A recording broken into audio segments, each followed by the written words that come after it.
최고의 날입니다. 최고의 날 주님 앞에 드리기 위해 걸어간 자리에 오신 여러분 진심으로 환영하며 축복합니다. 네. 주님이 여러분을 사랑하세요. 얼마나 사랑하시면 자기의 독생자를 내어주면서까지 사랑하겠습니까? 여러분 솔직히 그렇더라고요. 나를 내주면 내줬지 내 아들 내주는 건요 그게 더 안 돼요. 어떻게 아들을 내줘요? 나를 내주고 와야지. 그게 사람 마음인 거예요. 근데 하나님은 안 그러겠어요. 그런데도 불구하고 아들을 내주셨어요. 그리고 그 아들이 십자가에 죽어주심으로 우리를 구원하셨어요. 이게 6월절의 의미라니까요. 지금 절기에 대한 이야기가 좀 계속 반복하는 이야기입니다. 이게 6월절의 의미예요. 6월절은 우리를 구원하시는 날을 보여주기 위해서 주신 절기예요. 이 6월절에 우리를 구원하신 그 예수님이 나를 위한 어린 양으로 오셨다는 걸 받아들이는 순간 우리의 삶은 변화되는 거예요. 그때부터 나는 구원의 삶으로 들어가는 거예요. 그런데 거기에서 멈추는 게 아니고요. 그 후에 우리는 무교절의 삶을 살아야 돼요. 그 무교절 기간 동안 우리는 뭐 한다고요? 회개하며 사는 거예요. 회개하며. 여러분의 삶에 예수님 믿고부터 하나님 앞에 갈 때까지 여러분의 모든 삶은 뭔 삶이에요? 무교절의 삶이에요. 그 안에서 주님만 붙잡고 내 죄는 다 내어놓고 회개하며 살아가는 기간인 거예요. 무교절이에요. 그런데 그 무교절 기간 안에 초실절이 들어있다고 이야기했습니다. 예수님의 부활의 첫 열매로 부활하신 날.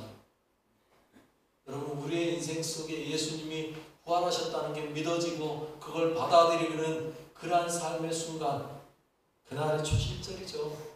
그래서 그 초실절에 예수님이 우리를 위하여 첫 열매 내어주셨으니까 이제 우리도 그 삶으로 부활하는 거예요. 그 부활의 모습 보여주는 게 언제? 오순절이라고 제가 말씀드렸어요. 성령님의 강림하심이 곧 우리의 부활을 보여주는 거예요. 마가의 다락방에 성령님이 오셔서 우리와 함께 하시고 우리를 지켜주시고 우리와 늘 동행하시는 삶, 그게 부활인 거죠. 다른 게 부활이 아닙니다. 그래서 우리는 이제 죽어도 안 죽어요. 말 같지 않은 소리 같지만 우리는 죽어도 안 죽어요. 예수 안에서 영원히 살아요. 그 삶을 이 땅에서 육신을 가지고 살다가 어느 날 나팔소리와 함께 주님이 다시 오실 겁니다. 그날이 나팔절이라고요. 나팔소리와 함께 주님이 다시 오시는 그날이 나팔절. 여러분 그날을 이스라엘은 새해로 본다니까요. 로시 하샤나라고 부른다 그랬잖아요. 새해 머리라는 뜻이다. 새해 머리가 되시는 그날 주님이 오시는 거예요. 나팔 불고 나팔소리와 함께. 그래서 우리에게도 새로운 삶이 시작되는 거죠. 이제 그날부터. 그날이 나팔절이라고요. 그런데 거기서 끝인 줄 알았더니 아직 절기가 2개가 더 남아있어요. 뭐가 남아있어요? 오늘 본문의 내용은 뭐에 대한 이야기예요? 속죄일이라고 말하고 있어요. 대속죄일이에요. 나팔 불고 오신 그날 주님이 강림하시고 끝나는 줄 알았더니 주님 강림하시고 10일 후에 대속죄일이 있어요. 여러분 엄밀히 말하면 이 대속죄일에 대한 이야기는요 레위기 16장에서 다 이야기했습니다. 아사셀 양 이야기 나오고 어떻게 하고 뭐 하고 기억나시죠? 이제 다른 건 모르겠는데 아사셀 이야기하니까 그 말씀 생각나실 거예요. 여러분 그때 다 이야기했습니다만 오늘은 이제 신약하고 연결시켜서 대속죄일이 어떤 의미가 있는 날인가에 대해서 좀 더 이야기하겠습니다. 대속죄일에 대해서 오늘 본문에 이렇게 이야기하고 있어요. 27절에요. 이렇게 말하죠. 7째 날 열흘날은 속죄일이니 너희는 성회를 열고 스스로 괴롭게 하며 여호와께 화제를 드리고. 속죄일에 성회로 열어라. 성회라는 말 다시 말씀드려요. 거룩한 모임을 갖는 날이에요. 그래서 하나님께 드리는 날, 그날을 성회라고 이야기하고 있어요. 성회를 여는 거예요. 그날에 모두가 함께 모이는 거예요. 그리고 그날은요 모여서 특별히 해야 될 일이 하나 있어요. 뭐 하는 거예요? 뭐 한다고 나와 있어요? 스스로 괴롭게 해. 스스로 괴롭게. 여러분 나를 괴롭게 하는 게 좋은 일인가요? 그런데 하나님은요 스스로 괴롭게 하라고 이야기하고 있어요. 무슨 말일까요? 회개하는 거예요. 여러분 대속죄일은요 다른 거 하는 게 아니에요. 그날 모여서 사람들이요 다 회개하는 거예요. 지금도 이스라엘에 가면요 대속죄일이 되면 그 예루살렘 서쪽 벽 있잖아요. 소위 말하는 통곡의 벽에 사람들 다 모여가지고요 그날은요 다 모여갖고 회개하고 있습니다. 몸을 흔들어가면서 이렇게 해가면서 막 회개해요. 또 어떤 사람들은요 산에 올라가가지고요 하는 일이 있는데 뭔지 아세요? 채찍으로 때리는 일을 해요. 물론 세게 때리는 거 아니에요. 그런데 형식적으로 몸을 채찍으로 때려가면서 자신을 괴롭게 하는 거예요. 그 맞으면서 자신의 죄를 고백하는 거죠. 대신에 절대 40을 넘겨서는 안 됩니다. 40 안쪽으로 39대 보통 때리고. 여러분 왜 그렇게 하는 거예요? 대속죄일은 무슨 날이기 때문에? 심판의 날입니다. 심판의 날. 그러면 그들은 대속죄일 날만 그 일을 할까요? 아니요. 이스라엘은요 지금도요 대속죄일이 오기 전에 미리부터 언제부터 하냐면 나팔절이 시작되는 날과 동시에 그날부터 회개가 시작되는 거예요. 그들이 10일 동안 열심히 회개하는 거예요. 왜요? 심판 오기 전에 회개해야 되지 않습니까? 여러분 심판 오면은 회개할 시간이 있어요? 없어요? 없어요. 심판 오기 전에 우리는 다 회개해야 돼요. 그래야 그 심판 때 뭐 할 수 있어요? 생명의 부활을 할 수가 있는 거예요. 그러니 이스라엘 백성들도요 그래서 나팔절이 시작되면요 그날부터 10일 동안 회개하는 기간이에요. 철저하게 회개하기 시작해요. 그래서 그 대속죄일이 오는 그날까지 나팔절이 1일부터 시작해서 10일까지의 기간을요 뭐라고 부르느냐면 이렇게 불러요. 두려움의 날들 또는 심판의 날들, 회개의 10일 이렇게 부른대요. 세 종류로 불러요. 두려움의 날들, 심판의 날들, 회개의 10일. 왜 그렇게 부르겠습니까? 그때 그렇게 회개하지 않으면 자기들이 구원받을 수 없다는 걸 알기 때문에. 그래서 대속죄일에는요 뭐를 하시냐면 하나님이 한 가지 일 하신대요. 그날 하나님이 뭐를 하냐면 결정을 하는데 어떤 걸 결정하냐면 책에다가 기록한대요. 이름을 씁니다. 그런데 책이 3권이래요. 3권에 어떤 책에 내 이름이 써지느냐가 중요한데 첫 번째 책이 생명의 책, 두 번째 책이 죽음의 책, 세 번째 책이 중간 단계의 책. 그런데요 이스라엘 백성들은 그렇게 보는 거예요. 여러분 그날 대속죄일에 여러분의 이름이 3권의 책 중에 한 군데에 기록된다는데 어디에 기록되고 싶으세요? 죽음의 책에 기록되고 싶으세요? 아니면 어중간하게 중간의 책에 기록되실래요? 아마 모르긴 몰라도 여기 계신 분들은 다 내 이름은 생명책에 기록되겠지 생각하실 거예요. 그런데 기록되겠지 생각한다고 되는 게 아니고요. 뭐 해야 돼요? 10일 동안 열심히 뭐 해야 된다고요? 그 얘기 해야 된다고 하니까요. 이스라엘은 그렇게 믿는 거예요. 대속죄일 심판의 날입니다. 그래서요 그날은 어떻게 하느냐 28절에 보면 이렇게 말하고 있죠. 이날에는 어떤 일도 하지 말 것은 너희를 위하여 너희 하나님 여호와 앞에 속죄할 속죄일이 됨이니라.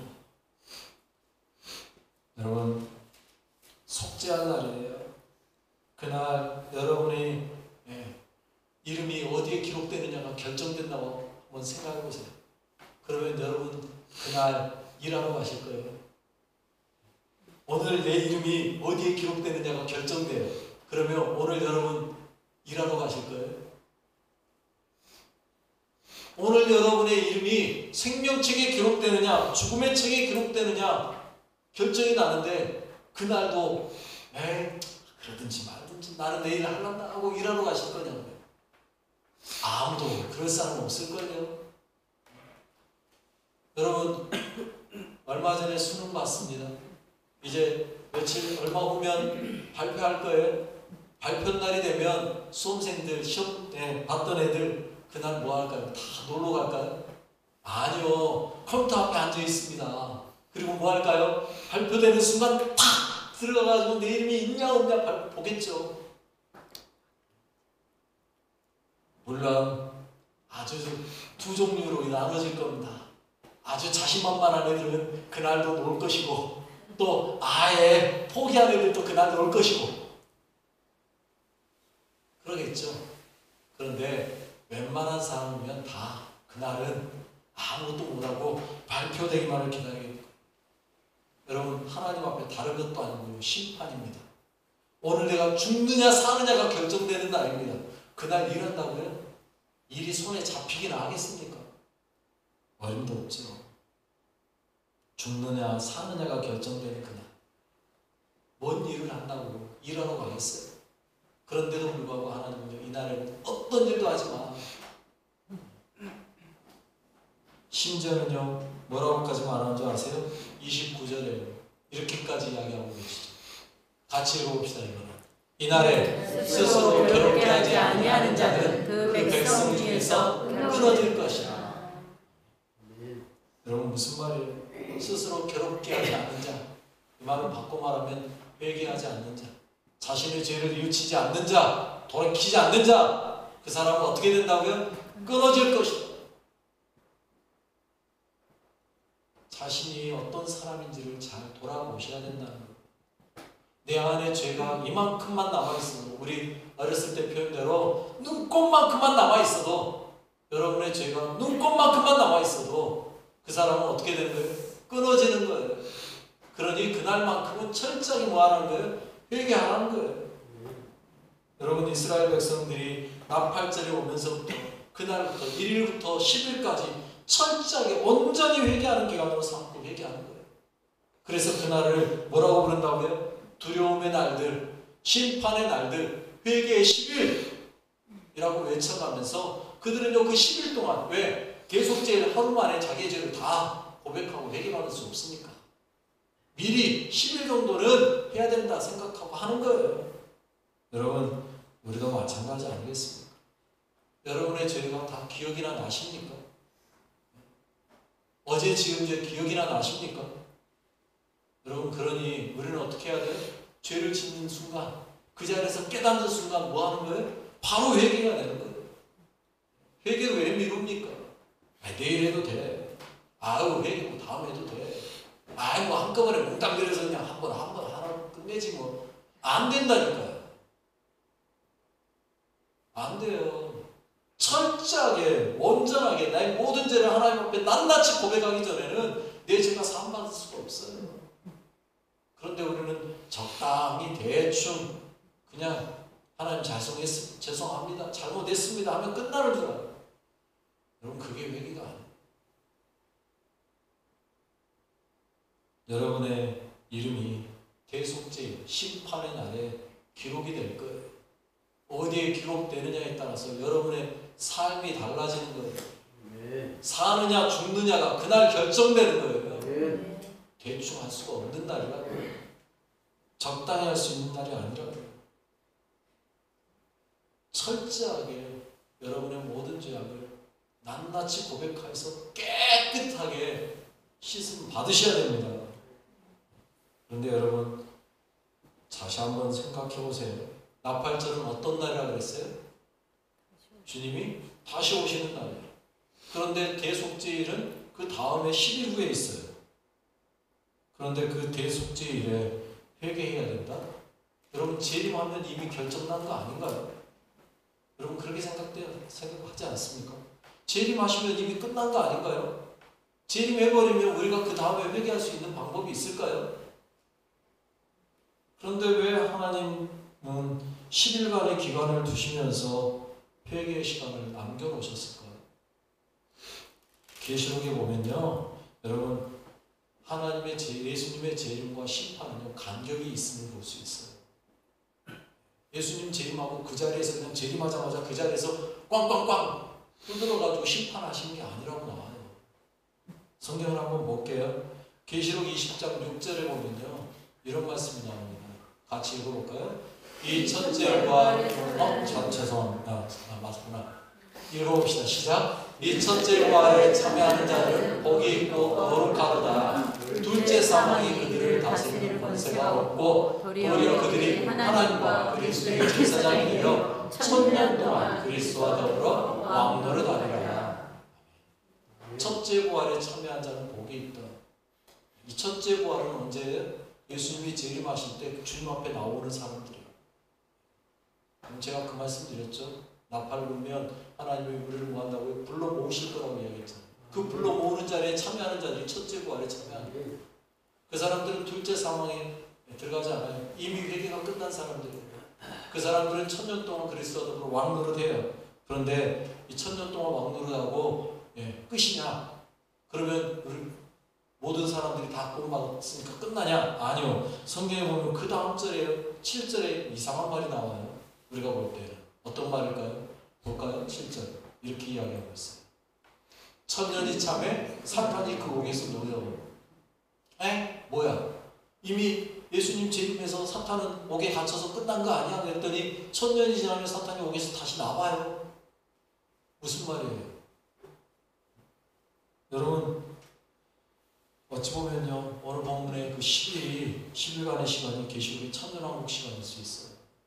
우리는 미리 확실하게 구원받은 사람들은 구원에 이르렀고 어정쩡한 사람들 있잖아요. 믿기는 믿었는데 제대로 안 믿었던 사람들. 그래서 뭐 휴거가 있을지 없을지 모르지만 휴거 받은 사람이 있고 휴거하지 못하고 남은 사람이 있다는 소리도 하잖아요. 그 남은 사람들은 어떻게 될 것이냐 그 이야기인 거죠. 그 기간이 10일인 거예요. 성경에서 말하는 천년왕국일 수도 있고요. 아니면 앞에서 보면 한때, 두때, 반때 뭐 나오는 거 그때일 수도 있고 정확하게 언제인지 저도 모르겠어요. 그런데 자고가 10일간의 시간이 남아있는 게 있어요. 그 기간 동안 뭐 할까요? 회개하면 되는 거예요. 그래서 20장에 7절에 사탄이 놓였잖아요. 그리고 뒤로 쭉 가서 12절에 보니까요 이런 말씀이 나와요. 계시록 20장 12절 읽어봅시다. 또 내가 보니 죽은 자들이 큰 자나 작은 자나 그 보좌 앞에 서 있는데 책들이 펴있고 또 다른 책이 펴졌으니 뭐 생명책이라 죽은 자들이 자기 행위를 따라 책들에 기록된 대로 심판을 받으니 이날이 대속죄일인 거죠. 여러분 천년왕국에서 이미 천년왕국을 누렸던 사람들인데 심판은 언제 받아요? 12절에서 받아요. 순서가 좀 우리가 생각할 때 거꾸로 아니야 이렇게 생각될 수 있잖아요. 근데 이게 맞아요. 천년왕국에서는요 나팔절에 나팔 불어서 간 사람들 그들이 천년왕국. 성경에 오늘 본문대로 하면 대속죄일로 따지면 1일날 나팔절에 갔다가 10일간의 감극 사이에 있는 사람. 그 사람들을 향해서 이제 12일날 드디어 심판이 하는 거죠. 그리고 그 심판의 최종 결론은요 누가 마지막에 심판받느냐 14절에 보니까 이렇게 이야기해요. 사망과 음부도 불못에 던져지니 이것이 둘째 사망 곧 불못이. 그날은요 사망과 음부도 불못에 던져져요. 그 말은 무슨 말이에요? 더 이상 이제 죽음이 없다. 그런데 여러분 그렇게 하나님께서 10일간의 기간 동안 회개할 수 있는 시간을 주셨어요. 어찌 보면 이게 하나님의 사랑입니다. 야, 너 아직까지 예수 제대로 안 믿었어? 내가 시간 줄 테니까 제대로 믿어봐 하고 주신 기간이 10일인 거예요. 예수 제대로 믿고 살았던 사람들은 이미 첫 번째 부활에 들어갔지만 그러지 못한 사람들에 대해서 하나님이 다시 한번 기회 주는 시간, 그 기간이 10일인 거죠. 그래서 그들이요 이스라엘 백성들은 뭐 한다고요? 그 10일 동안 철저하게 회개한다고요. 고난의 날, 심판의 날들 또는 회개의 10일이라고 불러가면서 철저하게 회개하는 시간을 갖는 거예요. 그런데 그렇게 이스라엘 백성들처럼 회개하면 얼마나 좋겠어요. 그런데 계시록에 보니까 성경에 보니까 그렇게 이야기가 안 돼요. 너 안타깝게도 기회를 줘도요 그들은 안 믿더라는 거죠. 어디에 나와요? 계시록 9장 20절에 이렇게 말씀하고 있어요. 이 재앙에 죽지 않고 남은 사람들은 손으로 행한 일을 회개하지 아니하고 오히려 여러 귀신과 또는 보거나 듣거나 다니거나 하지 못하는 그 운동과 목석의 우상에게 전합니다. 회개의 기회를 줬음에도 불구하고 그들은요 여전히 하나님 앞에 돌아오지 않는 거예요. 회개하지 않는 거예요. 재앙에 죽지 않고 겨우겨우 살아서 기회를 줬는데도 불구하고 회개하지 않는 사람은 회개 안 하는 거예요. 안타까운 이야기예요. 여러분 기회를 주었을 때 잡으시길 바라겠습니다. 아멘. 여러분들도 그 회개의 10일이 또 필요하지 않게 확실하게 구원받을 수 있는 그러한 삶의 자리로 나가시는 여러분 되시길 바라겠습니다. 아멘. 중요한 건 다른 사람이 그러든지 말든지 이거 중요한 거 아니죠. 어찌 보면 진짜 중요한 건 누구예요? 나잖아요. 나를 먼저 돌아보셔야 돼요. 물론 내가 확신이 있다면 다른 사람도 구원받을 수 있게 가서 전가하고 전하는 거 필요하죠. 그건 당연히 해야 되는 일이고요. 그런데 여러분 심판 앞에서 철저하게 누구예요? 하나님과 나와의 관계예요. 내가 먼저 나를 돌아보셨을 때 나는 정말로 확실하게 기회를 잡았는데 돌아보셔야 돼요. 여러분 떠나면 기회는 없어요. 주님의 나팔 소리가 울리는 순간 우리는 하나님 앞에 들어가지 못하면 안 되는 거예요. 나팔절에서 대속제일까지의 시간이 남아있다. 그러니 회개의 기회를 준다 그러니까 그때 하자. 그때는 힘들어요. 어렵다고요. 철저하게 주님 안에 평소에 회개하는 삶을 살아가셔야 돼요. 다시 말씀드리지만 날마다 회개를 쌓아놓지 말고요. 회개할 일이 있으면 쌓아놓지 말고 그 자리에서 즉시 회개하셔야 돼요. 잘못했으면 잘못했다라고 고백하고 미안하면 미안하다고 말하고 해야 되는 거지. 다음에 몽땅거려서 한꺼번에 하지 안 된다니까요. 여러분 사람과의 관계도요. 왜 멀어지게 됩니까? 그러한 작은 일들이 쌓이다가 보면 나중에 어떻게 돼요? 크게 돼서 폭발하면 끝나는 거잖아요. 그래서 뭐 하는 거예요? 당신 이혼해! 소리가 나오는 거잖아요. 그러면 여러분 하나님이 여러분에게 이혼해 소리 나와버리면 그때는 이제 걷잡을 수 없지 않습니까? 그러기 전에 미리 작은 일이든 큰 일이든 내가 잘못했다 여길 때 회개하고 미안하다 하는 거예요. 그 삶을 살아야 되는 거예요. 여러분 날마다 회개하는 삶을 살지 못한 사람이 어느 날 갑자기 회개하겠습니까? 그런 말 하잖아요. 사람이 변하면 어떻게 된다고요? 죽는다고. 사람이 변하면 죽는다고. 평소에 우리의 삶이 조금씩 변화되어 가야지 그래야 되는 거지. 어느 날 갑자기 확 뒤집어지는 그거는 쉽지 않은 이야기라니까. 여러분 우리의 삶에서 내 삶을 늘 돌아보면서 조금씩 하나님 앞으로 나아가는 겁니다. 진짜 예수 믿는다는 건 뭐예요? 예수 믿고 내 삶에 변화가 일어나는 거예요. 내 삶이 바뀌어가는 거예요. 그게 진짜 하나님 나라 생명책에 기록되는 방법인 거예요. 어느 날 갑자기 되는 게 아니라 성경에 봐도요. 어느 날 갑자기 확 뒤집어지는 사람은 없더라고요. 여러분 사도 바울이 어느 날 갑자기 다메섹 도상에서 예수님 만나고 확 뒤집어졌을 것 같습니까? 아니요. 이미 사도 바울 안에는요. 하나님을 향한 열심이 있었다니까요. 근데 그게 방향이 잘못됐다는 걸 그때 깨달은 것일 뿐이에요. 그리고 그도요. 돌아오잖아요. 깨달으니까 돌아오잖아요. 여러분들도 깨달았으면 어떻게 해야 돼요? 돌아가셔야 되는 거예요. 하나님 앞으로. 그래야 생명의 부활을 받는 거예요. 우리의 삶이 순간 확 뒤집어지려고 생각하지 마시고 난 내일부터 변화될게. 이거 늦어요. 언제요? 지금 이 자리에서 하나님 앞에 고백하셔야 되는 거예요. 하나님 나를 변화시켜 주시옵소서. 내 삶이 바뀌어지기 원합니다. 지금 하는 거예요. 지금. 내일부터 아니면 다음에 늦어요. 나이 좀 먹고 늦어요. 지금 하는 거예요. 지금. 그래서 심판이 있음을 분명히 기억하셔야 돼요. 그 심판 때 나는 어디에 설 것인가? 생명의 부활로 나오시는 여러분 되시길 바라겠습니다. 아멘. 예수님께서 요한복음 5장 29절에 그렇게 말씀하셨습니다. 같이 한번 읽어봅시다. 선한 일을 행한 자는 생명의 부활로 악한 일을 행한 자는 심판의 부활로 나오리라. 여러분 제가 늘 드리는 말씀이지만 성경에서 말한 선한 일은 우리가 평소에 말하는 사람들끼리 말하는 그게 선한 일이 아니라니까요. 남을 돕고 힘든 사람 뭐 어떻게 해주고 이게 선한 일이 아니에요. 그것도 당연히 선한 일이지만 성경에서 말한 진짜 선한 일은 어떤 거예요? 예수 안에 사는 거예요. 아멘. 예수 믿고 변화된 삶을 사는 거예요. 아멘. 그래서 요한복음 5장 24절에 이 말씀하기 바로 전에요. 24절에 이렇게 말씀하고 있어요. 아이고 안 올려놨네. 제가 읽어드릴게요.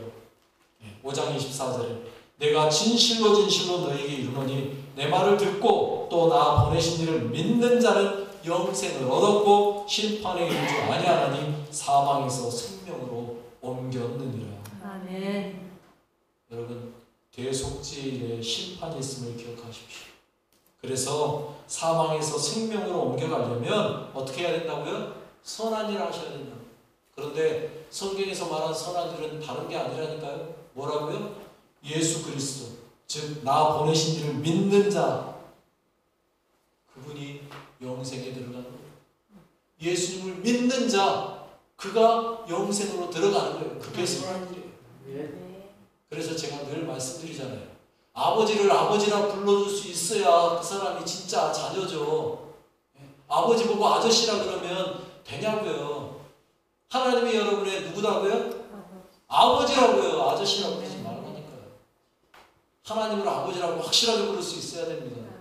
그런데 우리는 가끔 하나님을 아저씨라 부르려고 한다니까요. 제대로 안 믿으면 하나님을 아버지라고 못 불러요.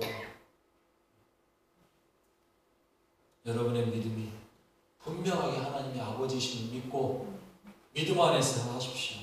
그게 진짜 선이에요. 믿음으로 변화되어서 하나님의 뜻을 쫓아 하나님 아버지께서 기뻐하는 일을 하고 사는 것, 이게 변화된 삶임을 믿으시고요. 그 하나님 안에서 온전한 내 자신의 죄는 다 내려놓고 심판의 때 생명으로 나아갈 수 있는 귀한 여러분 되시길 바라겠습니다. 생명의 부활을 받으실 귀한 성도 여러분, 진심으로 사랑하고 축복합니다. 우리 같이 기도하겠습니다. 우리를 원하시고 하나님께 감사하십시오. 성령님 통해 변화된 삶을 살게 하신 주님 찬양하십시오. 대속죄의 심판에서 생명의 부활을 살게 해달라고 기도하시기 바라겠습니다. 온전히 변화된 삶을 살아가는 귀한 주님의 자녀 되게 해달라고 성령님 나를 변화시켜 주옵소서. 우리 같이 기도하겠습니다.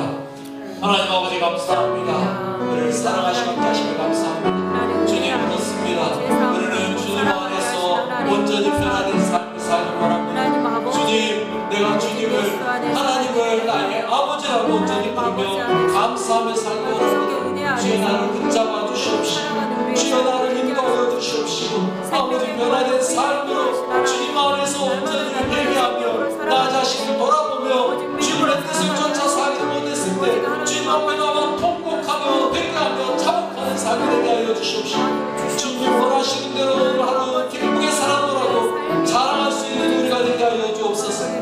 주님이 기뻐하시는 것이 무엇인지를 바로 알고 있는 살아가게 하시고 아버지 말씀 안에서 아버지의 뜻 안에서 주님 기뻐하시는 대로 주님 원하시는 대로 살아가는 인생 되게 하여 주옵소서. 주님 나 밝을 때 우리가 주님 앞에 온전히 나아가 첫째 부활에 동참할 수 있게 하시고 둘째 사망을 잊지 않게 하여 주시옵시고 오직 예수 안에서 온전한 삶으로 대속죄일에 생명책에 내 이름이 기록되었음을 확인하며 감사와 찬양으로만 영광 돌리는 삶이 되도록 주께서 받아 주옵소서. 주님 감사합니다. 주여 인도하시며 감사합니다. 하나님 아버지 감사합니다. 우리를 불러 하나님의 자녀 삼아주시며 감사합니다. 오직 하나님의 뜻을 알고 예수님 믿고 내 삶에 변화받아 하나님의 온전하시고 선하신 뜻을 따라 살아가는 귀한 믿음의 백성 되게 하시며 감사합니다. 내 삶에 주님만 바라보고 살아가는 귀한 은혜의 삶이 있게 하여 주옵소서. 대속죄일의 심판의 날에 내 이름이 생명책에 기록되어 주님 앞에 서는 거룩한 자녀가 되게 하여 주옵소서. 나를 불러 하나님의 자녀 삼아주신 사랑 많으신 예수 그리스도의 이름으로 기도드립니다. 아멘. 찬송가 268장 부르면서 드려진 예물 주님 앞에 바칩니다.